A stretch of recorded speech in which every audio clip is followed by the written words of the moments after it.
आपण नेहमीच विचार करतो की शिळ्या चपात्या उरलेल्या आहेत तर त्यापासून काय बनवावे। शिळी चपाती कोणी खायला घरात तयारच होत नाही। सगळ्यांना अगदी मऊ लुसलुशीत गरमच चपाती हवी असते।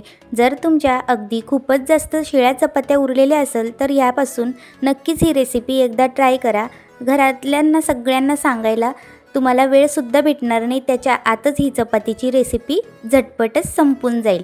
एवढी चविष्ट आणि कुरकुरीत आज आपण शिळ्या चपातीची रेसिपी बघणार आहोत। त्यासाठी 2 उकळलेले बटाटे घेतले, त्यांची साल काढून घेतली।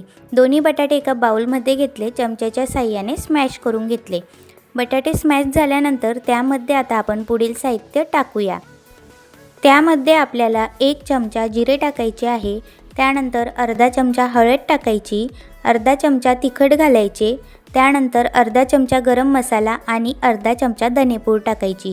त्यानंतर भरपूर प्रमाणात तीळ घालायची। तीळ खायला सुद्धा छान दिसते आणि रेसिपीमध्ये सुद्धा उठून दिसते। त्यानंतर यामध्ये 1 वाटी बेसन पीठ टाकायचं, छान असं एकजीव करून घ्यायचं। त्याआधी आपल्याला चवीनुसार मीठ टाकून घ्यायचे आहे। मीठ टाकल्यानंतर या सगळं साहित्य पहिले एकजीव करून घ्यायचं। त्यानंतर पाणी टाकून आपण जसं भज्यांसाठी पीठ आंबतो किंवा भज्यांसाठी जे पीठ बनवतो त्या पद्धतीने हे पीठ आपल्याला बनवून घ्यायचं आहे। मस्त थोडंसं पाणी घालायचं आणि पीठ असं पातळ घट्टसर असं बनवून घ्यायचं। पीठ व्यवस्थित आपल्याला एकजीव करून घ्यायचं आहे। हे बघा, असं घट्टसर पीठ बनवून घ्यायचं। त्यानंतर शिळी चपाती घेतली, या चपातीचे व्हिडिओमध्ये दाखवते त्याप्रमाणे लांब लांब असे तुकडे करून घ्यायचे। कैचीने कापून घ्यायचे म्हणजे छान व्यवस्थित कापले जातात। अशाच पद्धतीने कट करायचे, मधून सुद्धा 2 कट करून घ्यायचे, लांब लांब असे तुकडे करून घ्यायचे।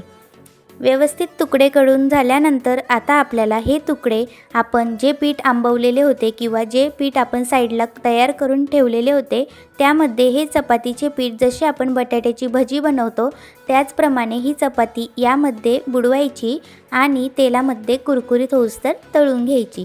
या पद्धतीने बुडवून घेतल्यानंतर तेल तापवायला ठेवले होते त्यामध्ये आपल्याला ही चपाती टाकून घ्यायची आहे। बघू शकता छान अशी मस्त वरती सुद्धा तरंगायला सुरुवात झालेली आहे, खाली जराही तळाला चिपकलेली नाही। अशा पद्धतीने आपण जशी भजी तळतो त्याच पद्धतीने आतून खरपूस वरतून कुरकुरीत होईस्तोवर तळून घ्यायची। अगदी चटपटीत ही रेसिपी जर तुम्ही एकदा बनवली तर उरलेल्या चपात्यांपासून तुम्हाला कधीच दुसरी रेसिपी बनवायची गरज पडणार नाही। याच पद्धतीने सगळीच चपाती आपण त्या पिठात बुडवून तळून घेणार आहोत। छान अशी तांबूस रंगाची होईस्तोवर आपल्याला तळून घ्यायची आहे। खायला तर एवढी कुरकुरीत लागते, बटाट्यामुळे तर चविष्टच लागते। एकदा ही रेसिपी तुम्ही नक्कीच ट्राय करा। लहान मुलंसुद्धा एवढ्या आवडीने खातील की तुम्हाला परत परत बनवायला लावतील। अशा पद्धतीने झटपट चपाती घ्यायची आणि पटकन रेसिपीला सुरुवात करायची। उरलेली चपाती घरात फेकून न देता अशा पद्धतीने जर बनवली तर सगळे नेहमीच तुम्हाला हीच पद्धत बनवायला लावतील। त्यामुळे एकदा ही रेसिपी नक्की ट्राय करा। अगदी कुरकुरीत होते, खायला सुद्धा खूप अप्रतिम लागते, चविष्ट लागते। वाटतच नाही की आपण उरलेल्या चपातीपासून ही रेसिपी बनवलेली आहे किंवा खातो आहे। अगदी बटाट्याची भजी बनवतो त्याचप्रमाणे बनवायची। जर तुम्हाला हा शिळ्या चपातीचा रेसिपीचा व्हिडिओ आवडला असेल तर माझ्या चॅनलला लाईक सबस्क्राईब नक्की करा, जास्तीत जास्त शेअर करा।